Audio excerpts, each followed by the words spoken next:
Era una notte che pioveva e che tirava un forte vento.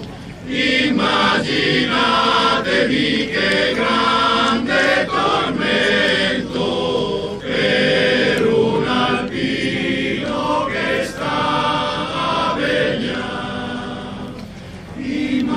Immaginatevi che grande tormento per un alpino che sta a vegliare.